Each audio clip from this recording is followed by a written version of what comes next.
நீங்க படிச்சிருப்பீங்க அல்லது கேள்விப்பட்டிருப்பீங்க, பாரிஸ்ல ஒரு போட்டி நடந்ததுங்க. என்னன்னா கைதட்டுற போட்டி. இங்க ஒரு பாண்டிச்செல்வம் கூட உங்களை அப்பப்ப கை தட்டுங்க, கரவொலி எழுப்புங்கன்னு கேட்டுக்கிட்டார். உங்களுக்கு ஒரு சீக்ரெட் தெரியல, நிறைய கை தட்டினா பிபி வராது, சக்கரை கரெக்டா இருக்கும்.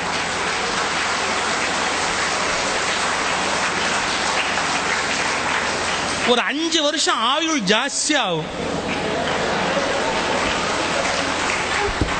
அதனால ரொம்ப வருஷம் வாழணும்னு நினைக்கிறவங்க கை தட்டுங்க. ஆனா இப்ப போலாம் நினைக்கிறவங்க விட்டுருங்க.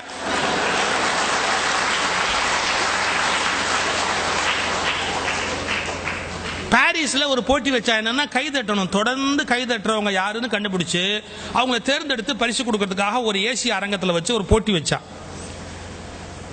அந்த லைட் ஆஃப் பண்ணிருப்பான், அவங்க கை தட்டிக்கிட்டே இருப்பாங்க. மேலே இருந்து அந்த ஃபோக்கஸ் லைட் சுத்திக்கிட்டே இருக்கும். யார் ரொம்ப நேரம் தட்டுறாங்களோ அவங்க மேல வந்து நின்றுடும். அவங்கவுங்க ஒரு எல்லைக்கு அப்புறம் முடியல. 5 மணி நேரம் தொடர்ந்து கரவொலி கேட்ட இடத்துல வந்து அந்த லைட் நின்று போச்சு. அப்படியே 5 மணி நேரமா அந்த லைட் அங்கேயே அந்த இடத்துக்கு வந்து நின்னதுக்கு அப்புறமா அவங்கள எந்திரிச்சு வர சொல்லி சொல்றா, வாங்க உங்களுக்கு நான் பரிசு காத்திருக்கிறது அப்படின்னு. பெரிய ஆச்சரியம் என்னன்னா, ஒரு ஆள் எந்திரிக்கல, 2 பேர் எந்திரிச்சா. என்னடா 2 பேர் எந்திரிக்கிறானே அப்படின்னு பார்த்தா, அதை விட பெரிய ஆச்சரியம், ஒருத்தனுக்கு வலது கை இல்லை, ஒருத்தனுக்கு இடது கை இல்லை.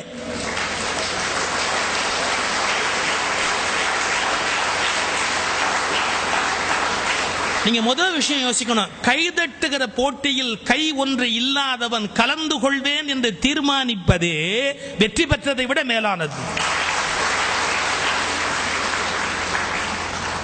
இதெல்லாம் கை தட்டுறவங்க நடத்துற போட்டி பாங்க. நம்ம ஏன்பா போனோம்னு நினைக்காம, நமக்கு ஒரு கை தான் இருக்குன்னா நீ நானும் சேர்ந்து தட்டினா என்ன அப்படின்னு வலது கை இல்லாதவன் இடது கை இல்லாதவன் 2 பேரும் உட்கார்ந்து சேர்ந்து தட்டி இருக்கிறான். 5 மணி நேரத்துக்கு மேல அவன் தட்டி இருக்கிறான். அப்ப என்ன புரிஞ்சது?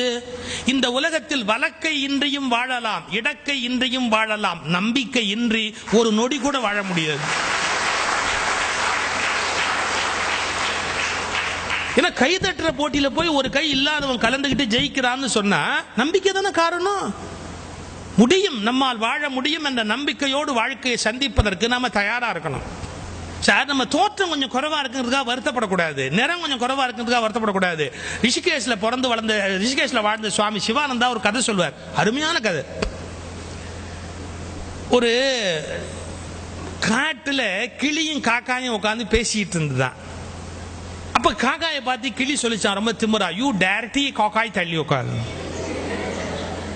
காக்கா கேட்டுதான், ஏன் இப்படி நான் இன்சல்ட் பண்றேன், நீ பிளாக் அண்ட் ஒயிட், நான் மல்டி கலர், ஏன் கலர்னா ஒசியான்னா? ஆமா, தமிழ்நாட்டில் இலவச டிவி கொடுத்த போது அவன் கலர் டிவி தான் கேட்டானே ஒழிய பிளாக் அண்ட் ஒயிட் டிவி அவன் வாங்கிட்டானா? அதனால கலருக்கு தான் மரியாதை ஜாஸ்தி, பிளாக் அண்ட் ஒயிட்னா மரியாதை இல்லை அப்படின்னு காக்காயை சொன்னா, காக்கா சொல்லிச்சு, என்னமோ தெரியலப்பா, என்ன கடவுள் படைக்கும் போது கரண்ட் கட்டா போச்சோ என்னமோ, நான் கருப்பா போயிட்டேன், அது ஒரு பெரிய விஷயமா அப்படி பேசிக்கிட்டு இருக்குது காக்காயும் கிளியும். அப்ப வேட்டைக்கு வந்தான் பாருங்க, அவன் என்ன பண்ணிட்டான், நேரா வந்தவன் கபக்குன்னு கிளியை பிடிச்சிட்டான். வேட்டைக்கு வந்தவன் கிளி தான் பிடிப்பான், காக்காயை பிடிப்பேன்? காக்கா பிடிக்கிறவன் ஊர்லயே பிடிக்கலாமே, காட்டுல போய் என்ன பிடிக்க வேண்டியிருக்க? ஆக்சுவலா தமிழ்ல காக்கா பிடிக்கிறதுங்கிற வார்த்தை கேட்டிருக்கீங்களே, அது எப்படி வந்ததுன்னு தெரியுமா? காக்கை பிடித்தல், வேற ஒண்ணும் இல்ல. ஒருத்தன் கால் கை பிடித்தாவது வாழ்க்கையில முன்னுக்கு வருது. கால் கை பிடித்தல், காக்கை பிடித்தல், காக்காய் பிடித்தல்னு போச்சு. தமிழ்ல அது எப்படி ரூட் வந்ததுங்கிறதுக்கு. இப்ப இந்த காக்காயை விட்டுட்டு கிளி அப்படியே லபக்குன்னு கிளியை பிடிச்சிட்டா. கிளியை பிடிச்ச உடனே நமக்கு என்ன தெரியுது? முதல் லெசன், அழகு எவ்வளவு அழகானதோ அவ்வளவு ஆபத்தானது. எவ்வளவு அழகானதோ அவ்வளவு ஆபத்தானது இல்லையா? காக்கா மாட்டிச்சு, கிளி மாட்டிச்சு.